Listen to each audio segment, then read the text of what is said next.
Elliot. I am here to talk about where uncertainty creeps into mega projects. I chose this because I was asked to speak here a few weeks ago, and I'd done a few presentations that were technical, and I thought I'd try something different now. So I've worked on a few large programs. Before coming over to Australia, I was the head of engineering for a £30 billion upgrade program. I fought with this problem myself, and I thought it'd be quite fun to do something that was a bit abstract with a few examples and see how you felt about it. So I'm going to talk today, talk today first of all about what the context is, and then through 4 areas I think I've identified where uncertainty creeps in, which are culture, outsourcing, approach, and then your approach to risk and communication, and then go over a few conclusions. I may take some questions in the middle to break up what is quite a long 40-odd minute rant for me otherwise. So, first of all, what's a project? I think let's start with some clarity. A project normally is to start with something well-defined, a starting point, make a controlled change, or define and then make a controlled change, and end somewhere that you meant to be a defined ending. And ordinarily, with a B cycle down there, we've got to conclude on somewhere. You would define what that is in some terms. I keep this abstract on purpose. I think this applies to all projects, engineering and otherwise. But this is just to, as I say, set the scene. Determine where that is. You do your finding, you narrow down options, and you choose a route, and then you invest in that route. You don't start buying things, start building and integrating. The left-hand side is cheap. It's just you and a team. The right-hand side is expensive. You started employing contractors and paying suppliers and so on. And no matter what happens, in order to get to the end, you have to go on that journey. So the less you do of the left-hand side, the cheap part, the more you end up spending on the right-hand side as you reroute and you turn back on yourself and you explore until you find an ending that you hadn't looked for intentionally. That is only worth doing. Can you all hear me? Right. That's only worth doing if it falls within 3 constraints. They are ordinarily time, cost, and budget, which we all know, but I want to use a triangle because there's often a trade-off here. This is the time, cost, quality constraints of project management. And you can normally only have 2 of these things. If you want it to be done quickly and high quality, you lose the control and cost, and so on. We ordinarily take provisions that we all recognise, and I've put these up on the wall now because I don't want really to discuss them again in detail. As I said, I don't think this is a technical presentation. We speak to stakeholders and capture requirements, and in doing so we manage the quality of the triangle.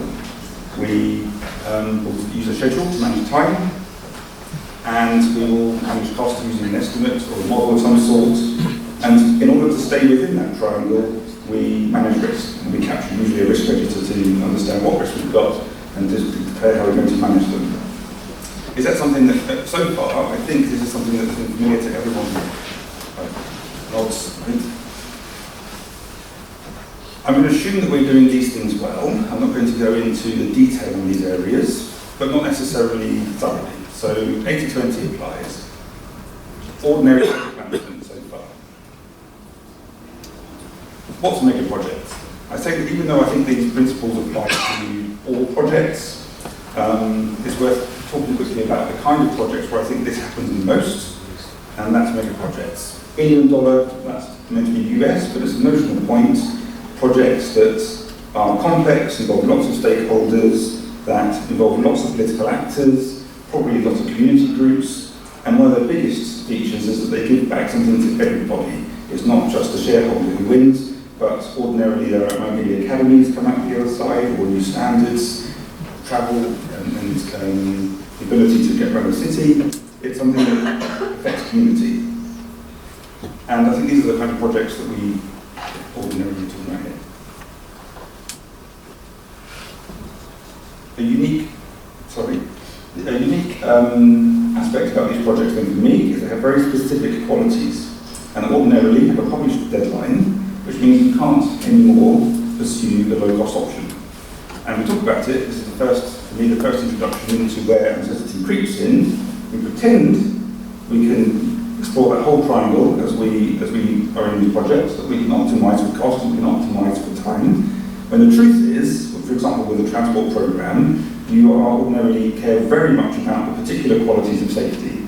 You care about the particular timings, maybe new and novel applications of the technology. So we're talking about quality all the time. The deadlines are very fixed and publicly known, so we lose control. And so I think, again, the unique feature of these projects is they are expensive and they have very fixed deadlines. Deadlines that we very, very rarely meet. So how does uncertainty creep in? Let's get into the meat of this presentation. Part one for me is culture. So I started with leadership as part of culture because I think it's the least formalised. As I said earlier on, the formal things like probably I'll skirt over, running a risk register, capturing the requirements. But I don't hear us talking about how we create a culture of certainty or how we create a culture in our projects that wants success. We prefer to write plans and management plans, project management plans, requirements management plans, and we hope that someone else will read them and will be constrained by those rules. But when really, it's our behaviour that is going to affect whether we can pick them up in the first place, never mind follow their instructions. So, let me introduce, who's heard of the informal-formal hierarchy? Is that a concept?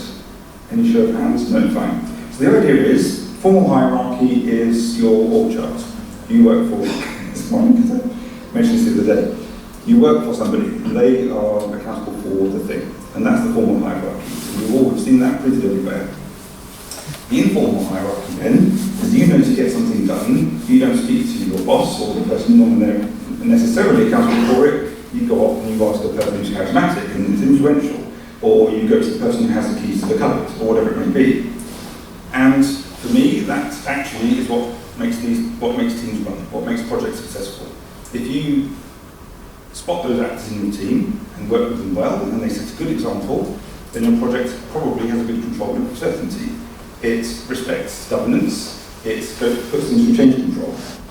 On the other hand, if the scene that those charismatic people set is one of dismissing governance, encouraging their team to don't worry about that today, we'll sort it out once we've got going, then you've immediately lost the battle. So again, the plans and the constraints are not really what's controlling your certainty, it's creeping in the way that you act, in the way that you behave. Functions are the same. You have change control boards, project management workshops, the risk management workshops where you brainstorm these ideas with risk register, and if those functions in your organisation aren't effective, if they don't follow the rules or they get bored, stop being engaged, then the quality of your work starts to diminish. So again, you're doing all the right things on the checklist, but what is the real culture in your organisation? Is it actually delivering what you think you promised to deliver? And a big part of leadership for me is that anybody here, to where you are in, whether you're a client, supplier, whether you are junior in the team or senior, you can set that example yourself. The informal hierarchy means that you can personally set an example of saying, well, should we not put this through change control? Should we not at least, okay, I understand sometimes we can't, should we not at least inform our peers before we act to make sure they understand the change we're making? And you can question those things and you can influence the behaviour of your team,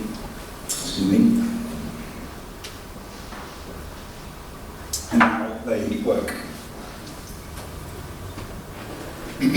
The last piece on this slide, and it's the longest one I promise, the last piece on this slide is about making decisions, and that's not necessarily to say to make a decision without information. It's making informed decisions, but the opposite. I think sometimes we say decision making up for being more aware, for knowing more, and we kind of reserve the right to decide something until we're comfortable, but quite often that actually creates more uncertainty. You now put your team in a position, or maybe again the teams that depend on you, in a position where they don't understand what's happening, and they might start making decisions on your behalf without you. So two parts of the program depend on each other, training and signalling. If you're not making decisions on one part where they depend on that for a date or for an interface or whatever it might be, then you may lose control of that interface and immediately you've got uncertainty coming in. An interface you probably captured in an architecture somewhere, so you think you've got it covered, but the reality of the situation is misaligned. What can you do? If nothing else, you should be clear and say, we don't know, and we'll find out in a year's time. And this is our plan to get there. In 2 months' time, we can give you 30% accuracy, 4 months' time, 60%, and maybe, if you don't mind, we'll then do the last part together. At least you have a route, and you're both on the same page. So, opening poll. Do you think you encourage honesty? Do you think you active integrity in your programs, in your projects, and your work? Hands up if you think the answer is yes. Not everyone, which was a surprise. Keep your hands up. Do you think you're encouraged to do the same? I need your hands up so I can see the difference. Well, there's definitely less hands, and that's the point, right? So how is the culture in your project working? Could you influence it in a way that means that there's more positive action, that there's more certainty? The next part of this is then governance for me. So this is a bit of a pet hobby of mine. I have read, written and reviewed endless management plans, project management plans, requirement management plans, engineering management plans and so on. And first of all, they are often, as I said earlier, enormous. And they get buried, they're full of words. You rely on your project to understand how they function, what the policies and principles inside them are, and yet you make them unapproachable. And I do think one of the first things that can be done is to simplify where you don't need to have complexity and put it on the wall. You can put it up on the wall for everybody to understand and engage them in the conversation you need them to have. This is something I actually tried in the UK, and it was especially useful, even though the detail of, for example, managing requirements had to be in the requirements management plan. I don't question that. Only certain groups of the overall program needed to really understand the detail. So we put a requirements management plan on a page, as we called it, up on the wall, and said if you're an operator and you want to inject new change into this program, here's the form you go to, or here's the process, here's where it goes, and here's when the answer comes back to you. And why do you need to understand that? Well, it's not just a delay, it'll change costs, change time, that's when you get your answer back. It makes it much more instinctively understandable for everybody around you. And you can do that for all the actors you need to be part of your program. As I say, put up in the meeting rooms so that as those decisions are being made, you can refer to it every single day. And when it changes, the one truth, the process you're following is up on the wall and it's changed. The other side of this, for me, is that we often write these from scratch. And I think that's a mistake. As I said, I review plenty of the plans, and I find that the same errors are made. We re-inject errors. We, assuming you're broadly engineers, do this all the time. We run these processes, we know how to run these processes. I could ask any of you to draft these kind of plans without too much trouble. So why create them from scratch? The majority of the work has been done, rely on what works, keep the good maturity in there, and change only what's necessary for the quality of your program. And this includes especially boilerplate material. When you're sending out, as we were, these plans to a supply chain doing billions of dollars worth of work for you, why would the front matter, the introduction to the project, differ between each plan? You're asking, even though we all say, you'll read the requirements and that's where scope is controlled, when the first page of every plan differs in terms of view as to how you project the project, well, you're not helping. And when one supplier hasn't read 2 plans and they don't realise maybe to spot this difference, you might have some on an interesting course. So, develop one, save yourself time, make it good, and copy and paste it into the others. I think it's really quite simple stuff. Does anyone do that? 2 people? Reuse mature work rather than rewrite plans from scratch. Are we both grey here? I'm serious. Are we both grey here? Who's the other person behind you somewhere? Oh yes, the issue. So, well, I think you're telling me that I'm saying something that resonates with you, and your experience suggests it's the right thing to do. And you're halfway to grey hair yourself. I am, well, getting there. Okay, I won't live on this. So, what do you, in terms of advising other people, do you tell them to do work early? Do you tell them to give themselves time to prepare? Your children maybe, your teams around you, your mentors? Do you tell people to prepare early and then later on it'll be easier? Yes? Do you follow that advice yourself? I finished this today. You do? One person, 1% of this room. Finish early. For stress reasons, control, to remain to remain in control, right? Yeah. To feel like you know what's Take happening. to float, fully float. So in case something goes wrong, you have the time to cover it back. And do you think everyone else follows that advice when you give it to them? Do you think everyone else follows the same advice? Well, it's up to every person. It's that person thing. If you That's fair. follow it, That's it's like you can't implicate in someone. It's Very the true. person thing. So the answer was, it depends on the person. And I think that is why I get this kind of abstract. It's a non-technical thing, so I do think it's very helpful. So again, I think like leadership, it starts with the individual, so thankfully my notes agree with you. This is something that you'll do for yourselves. You can implement this, and you can set the example you want to follow. Obviously, you've got peer reviews, spot checks, gate reviews, and so on. We know exactly how to do this, but it's don't think we always do. The last part of culture is organizational complexity. What I mean by this is making most projects like this in one project office will have, say, 100 people. So a room roughly this size. And the way we carve those people up into functional units, quite often it's either by discipline or by function or maybe the asset they're delivering. And I don't think that necessarily always works. And I'm not saying that there is a specific answer, but I'm giving you an example so that it can be considered when you next make decisions about how your organisation is carved up. The example I would use is, again, it's worked with me in the past, was that we had a systems engineering function with a requirements management team set outside of the project delivery teams. So we had a team buying trains, a team buying and delivering infrastructure changes in London, another team buying signalling and telecommunications, and then we had the requirements managers and requirements engineers. And the observation I had was that you were playing Chinese whispers, trying to, fundamentally, what the requirements engineers are doing for you is writing the contract, they're writing the specifications, the things you need to buy. So in this example, you've got the people with a strategy to buy a train, or whatever it may be, some asset, and somebody else sat potentially meters away, hoping to understand what the plan is, and how that ties in with the commercial world, how that ties in with the project management of your program. And it was obvious that that was asking for failure. If nothing else, it was unnecessarily complex, and you're relying too much on interaction. So we embedded them in the team.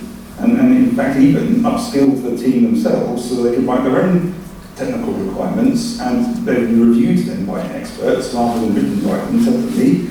And you can craft your own contract with your own strategy and take it out to the supply chain and own that whole piece of delivery. So I hope the example makes sense to you. The idea is that you take down the walls and you look at the organisation to make sure that each team is kind of self-contained to the extent it can be, minimise complexity. So that's part one. 2, integrative approach. This is a risk register, which I'm almost certain all of you have seen before.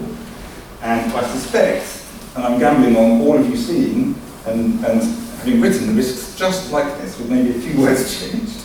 This was taken from a website that said, look, this is a generic risk register, we've made it up, so I bet you understand it, and I thought I did, I've seen this everywhere. So it's the start of what you've done. You've got in a room, you started brainstorming and writing down good ideas. Are they good?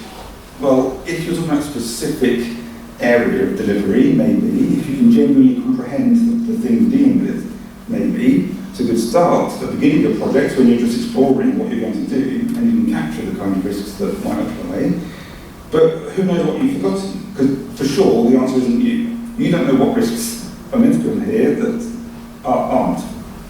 Because we've brainstormed, we've sat and just thought it through as best we can. Use our experience, we've maybe asked each other, we've looked at a few parts of the schedule, and then we write down some mitigating actions, and generally they then sit in the cupboard for a week while somebody, the risk manager, looks after it for you. And maybe the ones that you remember doing, you actually enact the mitigation tactics. So they're not comprehensive, and especially on a program that is large, you need it to be at least in some way scientific. It gives you there's 2 more points of the risk register on its own. I'm not saying it shouldn't be done, they for sure should be done, but they encourage optimism bias, the idea that you're driving the car, so you'll be fine. And you're writing here all the things that might go wrong, but you feel like you can control them, so you play down the risks, and there's nothing stopping you. There's no peer review, there's no measurement in here, and they give you an illusion of control. So you think you've captured the risks, you've captured the mitigations, and therefore we're covered, and it's going to be okay. To give you an example of illusion of control, it's like setting up a fixed price contract. You've got a fixed price contract, so the price won't change. Oh, right, thank you. Exactly, it's going to change. It's essentially like, what can you do? You can start to unpack your unknowns. You could look at, an easy example for me is systems engineering, which starts to inspect your interfaces. Interface by interface, you can unpack them and say which of these is going to cause harm. And at least then you've given yourself a measure of the breadth of something in your domain that means that you've looked at all of the areas which can affect you. Count all my stakeholders, each of the activities in the schedule, and give yourselves ways to say, where can I explore the things that haven't occurred to me, and how could that then impose risk in my program? Areas I passed around before I finished this, and I was told, actually, an obvious thing is to look at how much information you have to do, because the more there is, you have an exponential risk in terms of the interfaces. They start to compound each other as more systems affect each other via other systems and so on. So, I'd be interested again, I would like to see your hands, even if they're just shallow. Who has been asked to brainstorm this register before? I have. And keep your hand up if you were asked to use methodical processes by somebody else. Apart from engineering, not so much for me.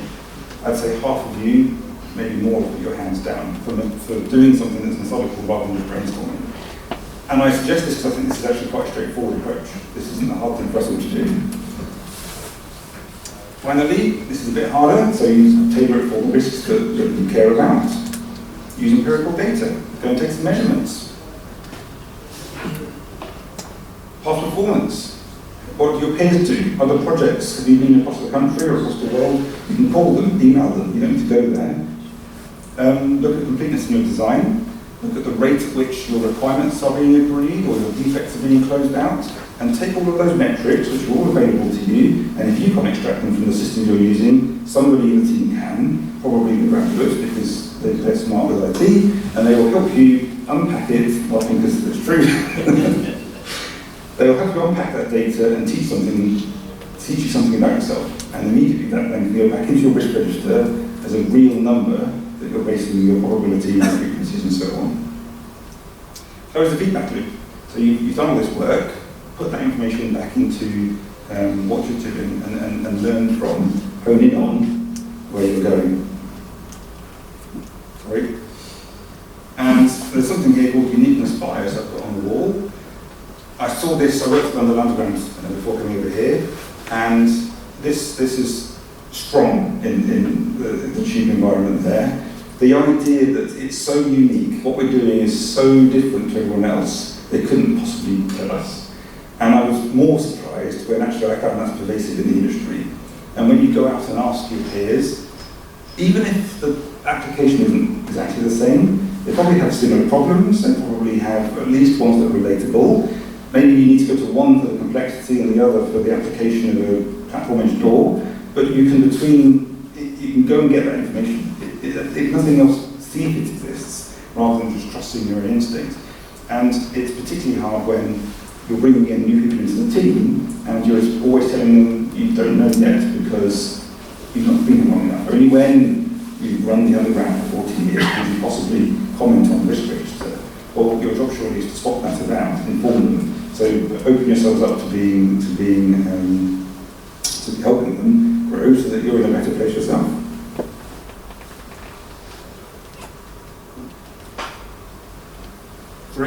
Four, outsourcing. So different, in fact, you know what? Give you guys a break. Any questions or comments so far?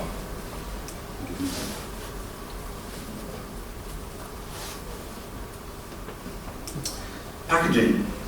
So you have a project and in some way you're going to ask others to help you finish it. Whether that's by giving you something physical like a train, or whether it's support in information or consultancy in terms of approach, whatever it might be, you need to help package, you need to package up your problem and there's a good chance that you're asking suppliers, even internal ones, to help you do the job.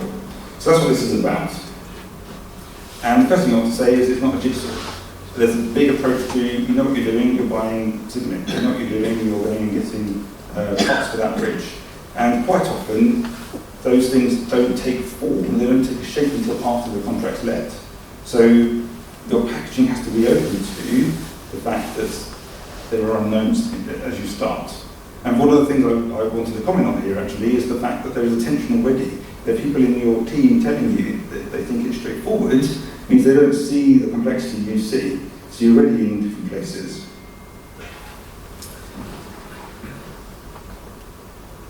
I use an analogy which, we'll see how it goes. Choose your packaging, again, like with your organisation, to minimise complexity. This is something that we looked at, and the analogy I'll give is making a pizza. You don't want to say, I'm making a pizza, I'd like 5 of you to make me a slice each, and then we'll put them together. Not because you couldn't glue them together, because you know what, pizzas come in slices, but because there'll be different shapes, sizes, the dough will be different consistencies, you have different ingredients on top. If you were to outsource a pizza, if that was a sensible thing to do, you'd say, please, you do the dough, you chop vegetables for me, I'd like you to cure and slice sausages, you're baking and integrating it, and we'll agree on the timing and it will come together. Feels a much more natural way to approach the problem. And I'm saying, choose your packaging in the same way. Like, don't look at the functionality, look at the responsibility, look at what you're trying to achieve, and make sure that it lines up with the capability of industry and a sensible order of integration as it comes together. Does the contract form help? There's lots of things in packaging here. So does it encourage your supplier to fight against you? An example I was given I won't say where, an example I was given recently was that the contract form meant that they were hiding risk because they knew that if they said they were going to delay as a supplier, that was a penalty. And there's a good chance the client would delay anyway, so they could just wait for that to happen and not be blamed for it, and it would all come together anyway. But it meant, as much as that may have worked out so nobody would notice, the reason for the delay, the risk they were hiding, the complexity, was no longer on the table. So engage with the commercial teams. It's not something we can necessarily do as engineers, but we can speak to the people in our organisations that can help us make decisions in the contracts that encourage complexity to be surfaced early, encourage risks to come out early. You can use methods like systems engineering to carve up functionality and ensure there are no gaps between the packages, to ensure that the overall pizza is going to be a pizza and not have something missing. You could look at race matrices, for example, a very easy and effective way to do it, a series of responsibilities versus the party you're giving them to. And if there's any rows missing with no ticks, you've forgotten to give a responsibility to someone. And if there are ones with 2 ticks, you're probably going to have tension. So there's quick ways to model and understand the packaging that you're creating. And this might sound like it doesn't apply, but a lot of writing a specification is to give responsibility either for an interface, or for leading integration, or for designing, whatever it may be, and putting these things together. And the last one on here is to be clear when you're unclear. If you don't know what you want, or if you don't know what you don't know yet, put that into the specification. Put that, if nothing else, into the evaluation criteria. You can create options in contracts and say, well, I don't know, I want maybe one of 2 things. So I'll describe them both, but you're only delivering one. And here's the date on which I'd like to make that decision with you. Propose to me how that could happen. So you're not trying to kind of know everything.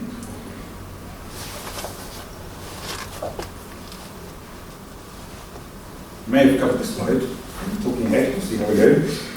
The other side of packaging for me is about balancing responsibility. Do you know your supply chain? Do you know what they can do on your behalf? Can they help? Engage them early. Who feels that the scope, hands up again for this, who feels that the scope of work allocated to them by a client sometimes turns out to be something that their client was better off doing themselves? Any clients in the room? Well, anyone with a supplier in the room will do for this. Have you ever felt that you've allocated something to a supplier that you probably should have retained? And for me, again, that was definitely a yes.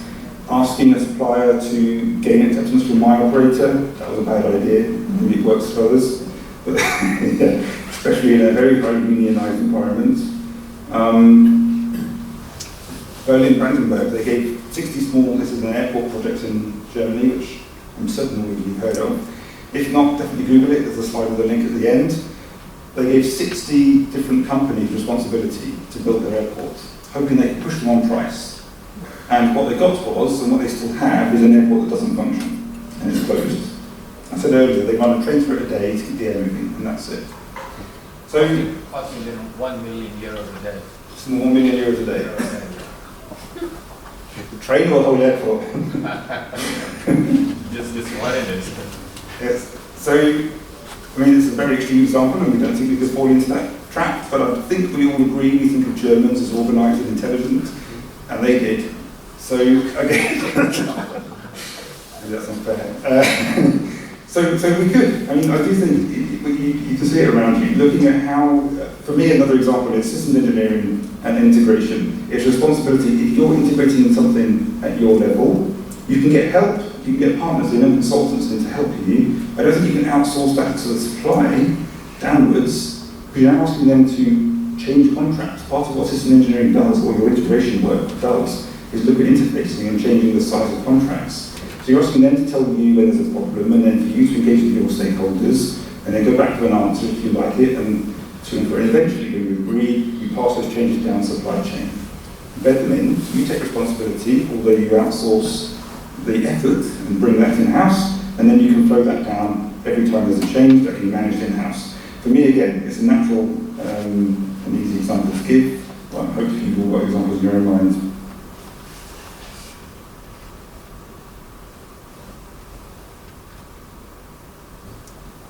Quality and specification.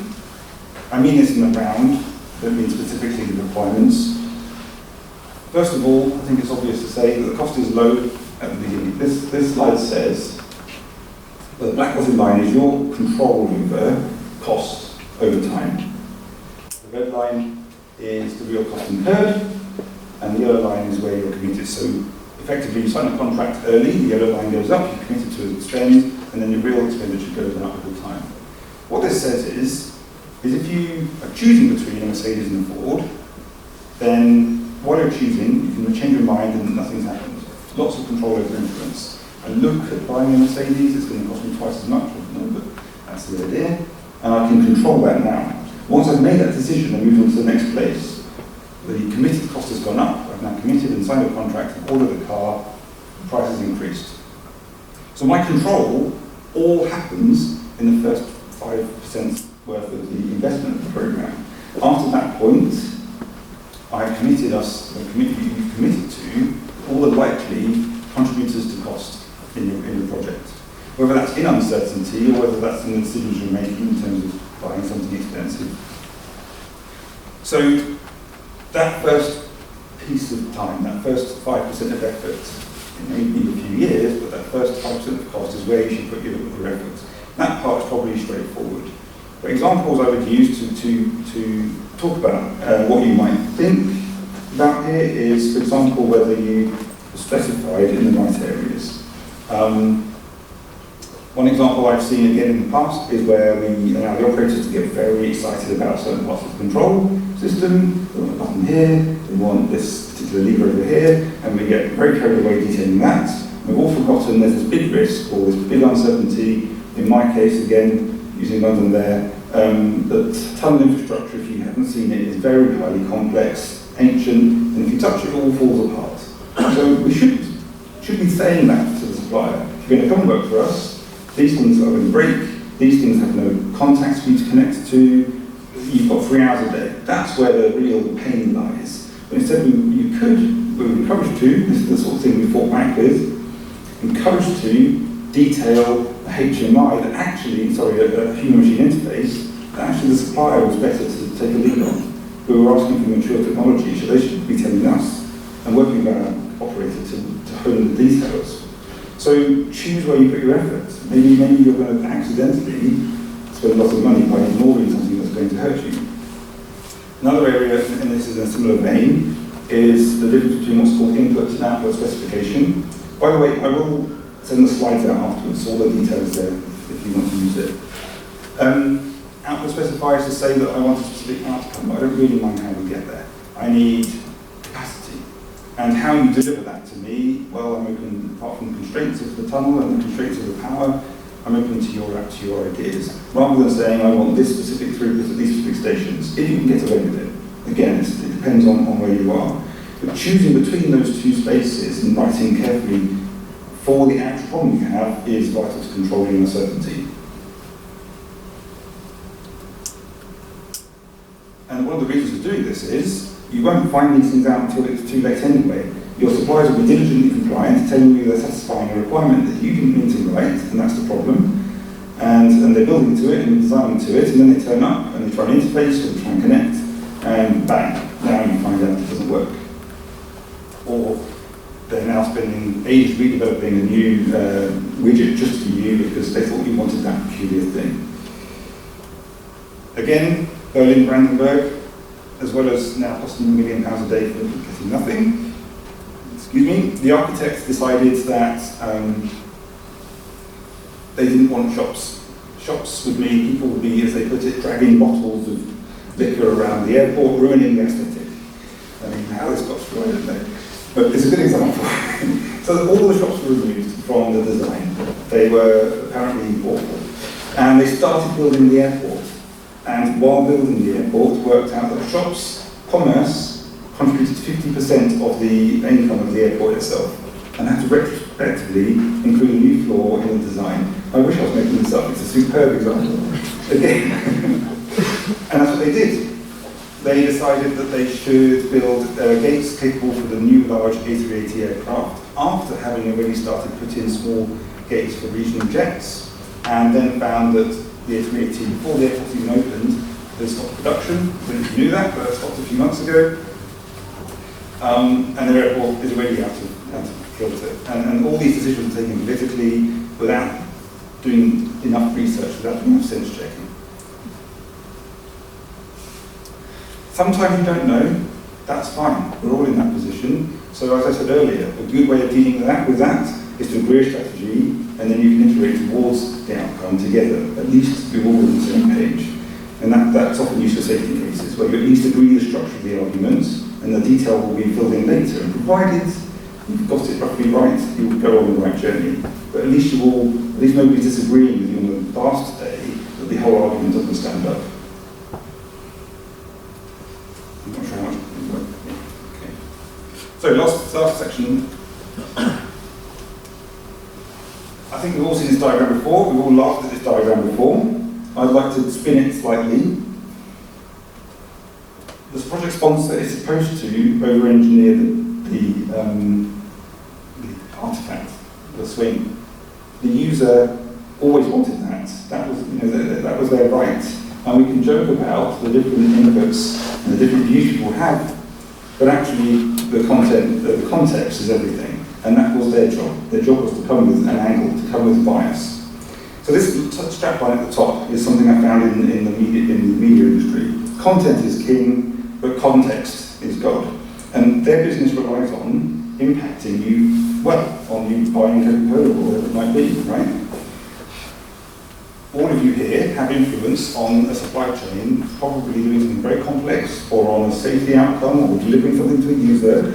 It is our business too. And I do think this principle that we sell the context of what we're doing, that we understand the differences in our points of view, and we use that as a strength, but most importantly, swap the information so that we can each see from each other's perspective is vital. So aim for clarity and at ease with your clients and with your suppliers. Look for them doing this and understand where it's coming from and engineer towards that space. I mean, that's the fun of our jobs. Everyone's affected by their prior experience, not yours. I mean, that's the bottom line. We've come to this place, in this room, from very different avenues. So everything I'm saying here is because I've seen a particular version of the world. And some of you, rightly so, be going, that's not how I've seen it work at all. And that's exactly where we want to be, because that's diversity, but in order to engage on a project and not let that turn into uncertainty, we should communicate. So again, an example I've seen in the past is, and I've now seen this everywhere, I thought this was again a London-specific thing, people talking about a world-class transport system. Now, the sponsor says it, you know, a world-class transport system, and everyone thinks, great. An engineer thinks that sounds fun, it sounds complex. The supply chain thinks, I'll turn that into all sorts of widgets and flashing bells and, you know, whatever it be, that's money. The operator says, at last, they're going to deliver me a service I can actually operate. They're finding this thing. And so what, all this perspective from that clunky phrase, it's a great marketing piece, but it's a terrible piece for controlling a project.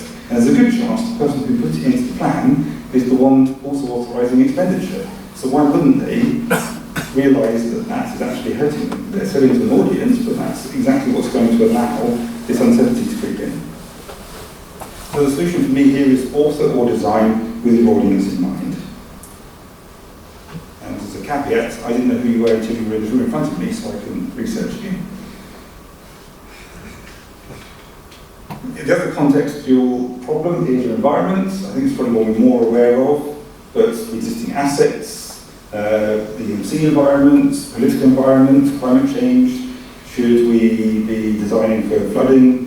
Probably yes, especially on the shore front. Should we expand the tolerance of the temperature, the temperature tolerance of assets for climate change? Quite likely.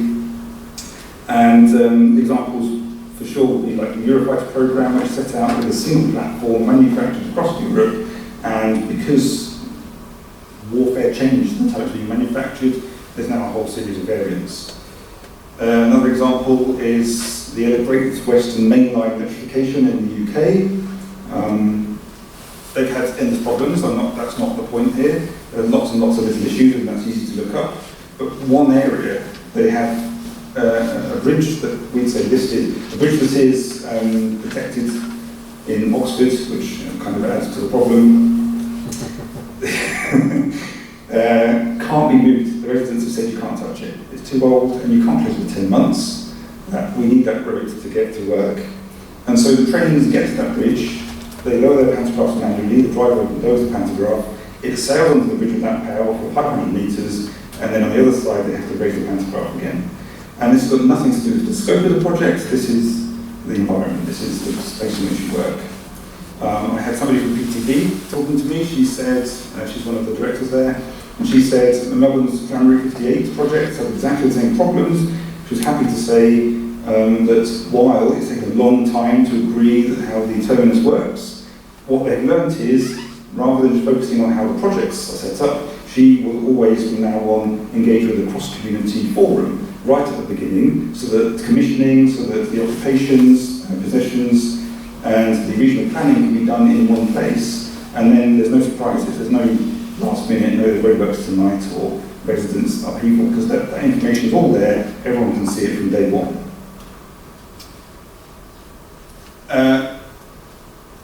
One universe.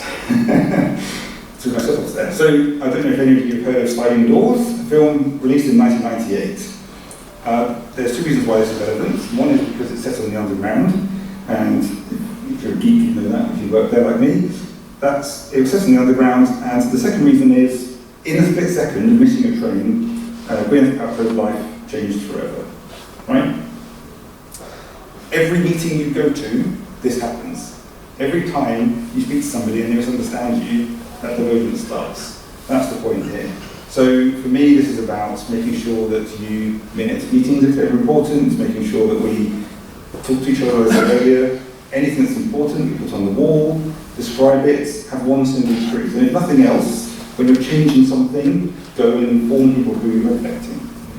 A kind of side note for me, I sometimes find, for the sake of expediency, you'll have a project manager quickly changing architecture to go and present, because they've got right now to go and present this to the sponsor. Off they go, and that's now true. That new architecture that they just quickly hacked, as an example, not knowing the damage that they might cause. And vice versa, we play with the schedule to make integration work, go off, present it, and suddenly it's now going to be 3 months later. No one's going to ask if that was gone through change control. They're banking the 3 months, they're having it, and they're going to use it in their program. So talk to the people who are actually the owners of information, and make sure that our information, not necessarily modeling it, but at least understand how your office functions, and knowing who you should inform, who you should ask before changes are made. And I think, yeah, so taking on to conclusions and give you guys a little break shortly.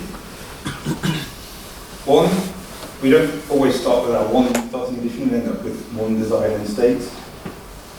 We're never that clear around starting with editions, the more clear you can be, the better.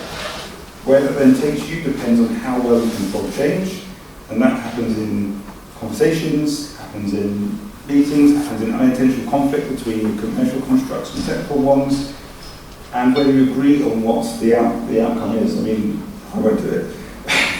I'll just say Brexit on the right for anyone who understands. But the idea is that maybe you think you're going somewhere and you think it's all clear, but actually you're going somewhere else. This is probably the reality, and the fewer of those arrows that we can create in our projects, the better.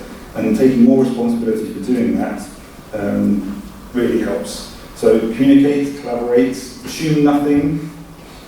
I don't know if you can hear, that's a whole number that communicate, collaborate, assume nothing, ask the other person to expand on their ideas. Ask them to explain why, even if you think you know, ask them to explain why they did what they said. And be open and lead by example. Final observation, given to me by a friend. I said, what do you think of this presentation idea? He said, make sure to make the point that what we don't plan in now, the certainty we don't create now, you're going to pay for later in money and time, but in your team's mental health. Now, I honestly think that's true, and we've all seen the projects we don't want to work on, and that we're glad that we're not there. We're in an industry that focuses on lowering risk to people, lowering harm. Well, here's an easy way that everyone can contribute to. Thank you very much.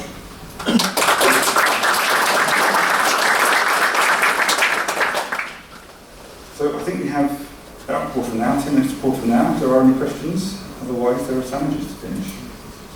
Wow. Yeah, go for it. I've been waiting long to ask from the right person this question. So Hopefully they're here somewhere.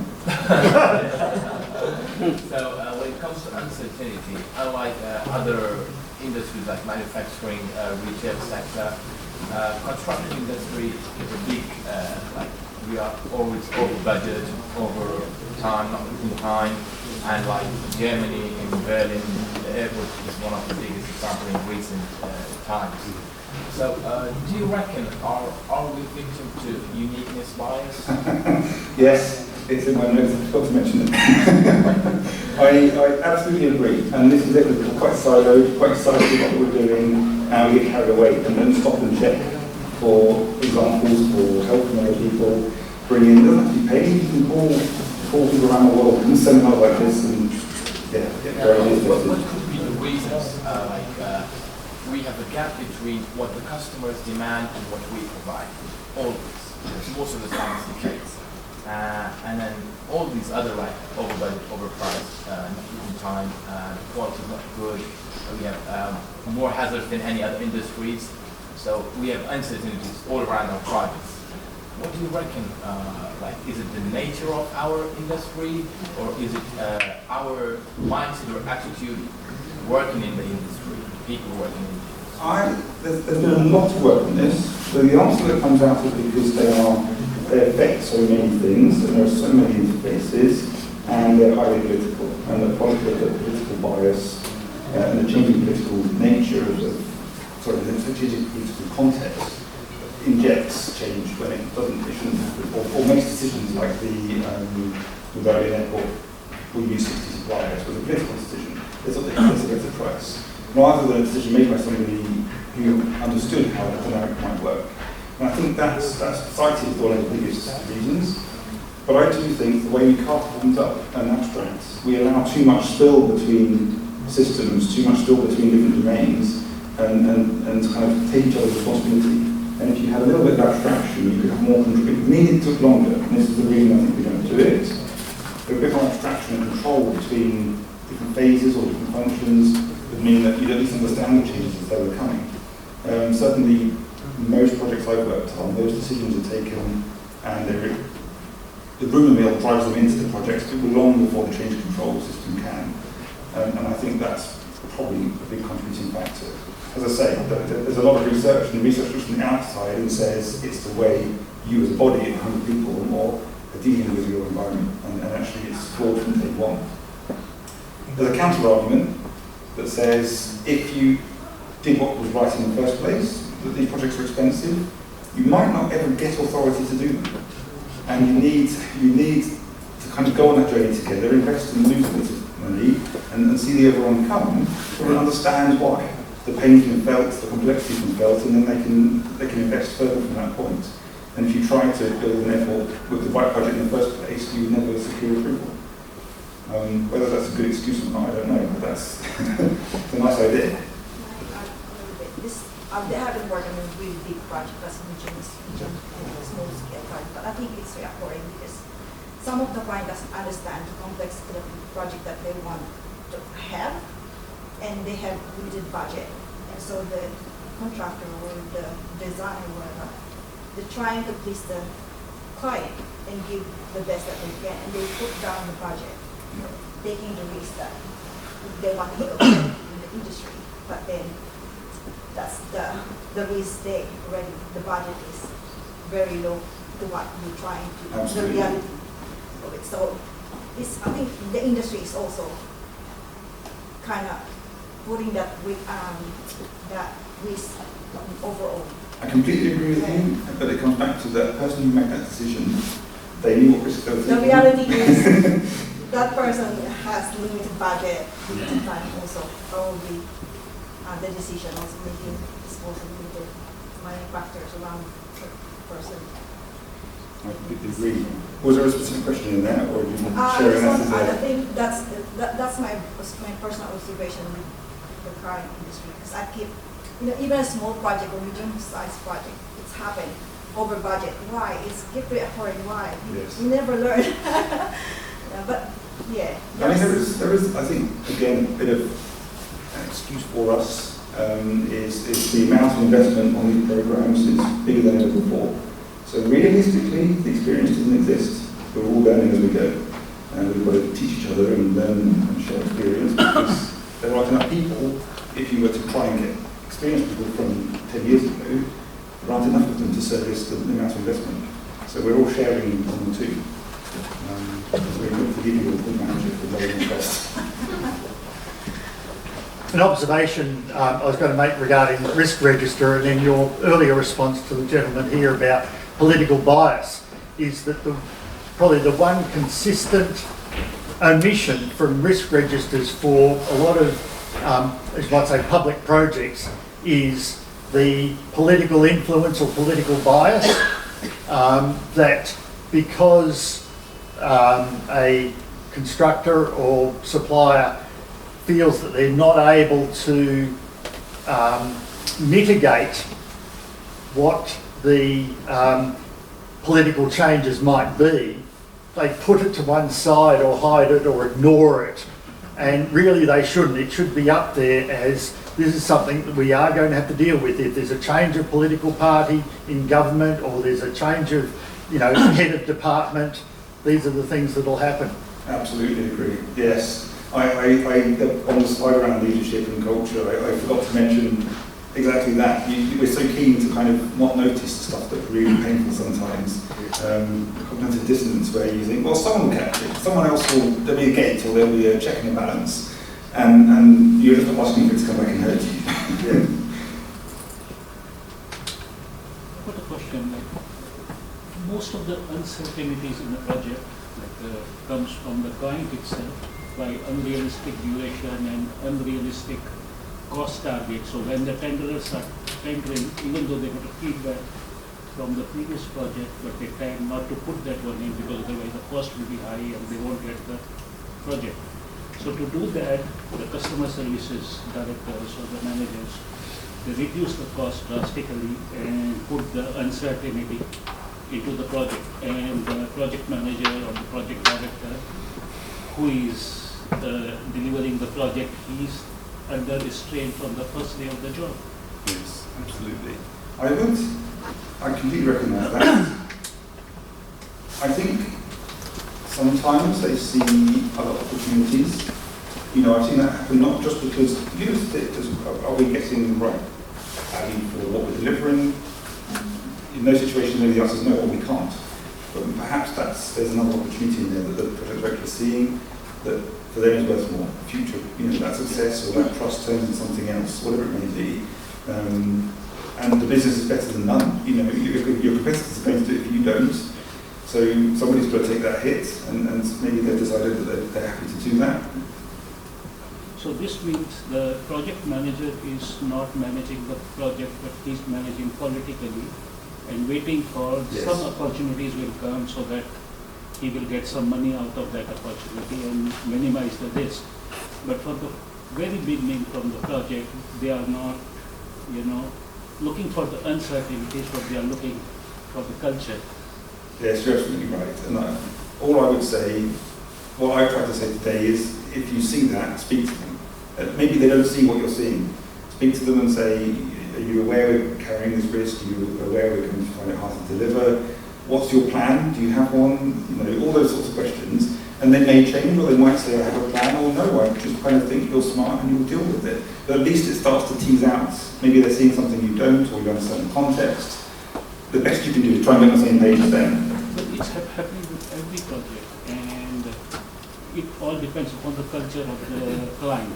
Yes. Like if they are harsh, or if they are, they are not flexible, then we got a problem from the beginning of the project, and which I've seen many projects. Like we start, and the first day onwards, we are managing the risks. Does anybody have any ideas for the gentleman? How to deal with the situation, or maybe whatever industry, how we might change? I think we should, just in industry, thinking about it from uni perspective, right? Like, we're taught a lot about, public-private partnerships, how they're better than other project delivery systems, like a design construct, because the builder is the one who actually appoints the architect, and at the very end of the project, you don't know if the client's needs were met. But proposing to, for example, use PPP or innovation contracts or, alliance partnering, then you can meet your client's needs by fostering innovation. Yeah, absolutely. Broaden the breadth of experience with a bigger body, share the risk. Well, I think the industry is going to force a change the way things are going. You talked about a mega project that's 1 billion plus. 8 years ago we had one mega project in Victoria. Now we've got multiple mega projects, and some of them are mega projects on steroids. Yeah. So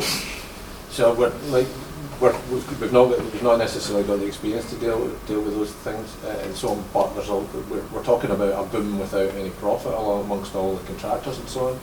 And that as much as there's still to a degree a race to the bottom of getting the cheapest price to win it, the soundings are it's starting to change. Yes. We're not attracting the international contractors in because they're not seeing this market as being profitable. So that will force the industry to do something about it. Yeah, so whether that's contractors not putting in the cheapest price, or whether that's pushing back on the client about the risk allocation, something will start to give now. So if the government and the state still want to deliver the big build, they're going to have to realise that there's something has to change as well with regards to businesses making money. Yes. Because we're already seeing one of our tier ones disappearing out the door quite soon. That was a big conversation just before we welcome to you.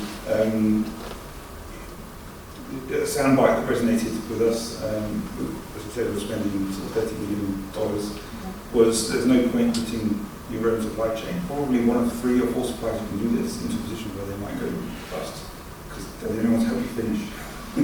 You need them. You've got it wrong if that's the case you're in collectively. So we'll take one more, and then we can close up. It might be long. So I think we certainly have a dilemma in Victoria and around the world globally as we move towards more complex projects, is that clients still need to tangibly demonstrate value for money to their stakeholders. And that's the issue we've got, because that then rolls back to predictability of outcome, both from cost and program perspective. So when you're talking about complex projects, there's an element where you've talked a lot about managing that complexity, removing as much latent complexity as you can so you can predict the outcome. With these very large mega projects, there's always an element of complexity that's left, which is unpredictable, which is your butterfly effect that you were describing. So we need to change, I guess, from our existing systems, which are designed for complicated projects as opposed to complex projects where we can predict the outcome, to still demonstrate value for money. So We can still have a competition around the predictable component, but that unpredictable component, we've got to somehow devise some collaborative methodology, and I think you've talked about it, which is incremental to get to the next one. And that's the tangible step that clients haven't quite taken yet, because we're not sure how to do it. How can we demonstrate to our stakeholders, to the public, that we're spending taxpayer money wisely on that last step, that unpredictable step, where we haven't got a predicted outcome that we can demonstrate with this?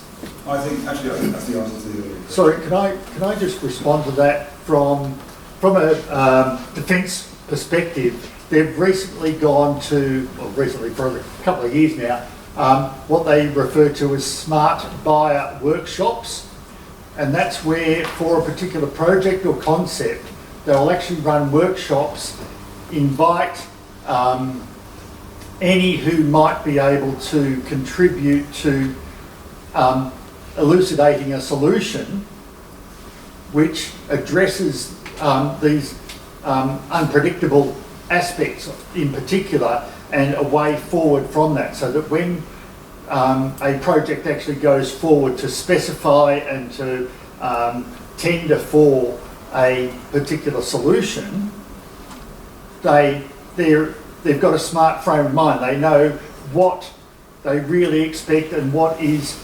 achievable in terms of deliverables because of running that, and that may be the sort of approach that's needed within transport and infrastructure to ensure that PTV and the other clients can actually appreciate just where the difficulties are and how industry is able to basically eradicate those difficulties, or to come up with, you know, a workaround solution for them. I'm reluctant to stop because the conversation is so very good, but I think Elliot is going to hang around for a bit, hopefully. So asking lots of questions and use up his time. It's for free now. So. So I want to thank everyone for coming. I want to give a big round of applause for Elliot. Very insightful, but lots of practical application and examples. So thank you very much. Thank you for everyone for coming. Hang around, get some time talking and discussing and asking questions. Also, just to note that the systems engineering group is specifically targeting transport sets these things up monthly. And if you've got any kind of topics or things that you want to engage with or talk, come talk to us after this, and we're happy to set up those specific conversations to help us find ways to introduce systems engineering in a more meaningful way in our transport and infrastructure portfolio. So thank you very much, and see you again.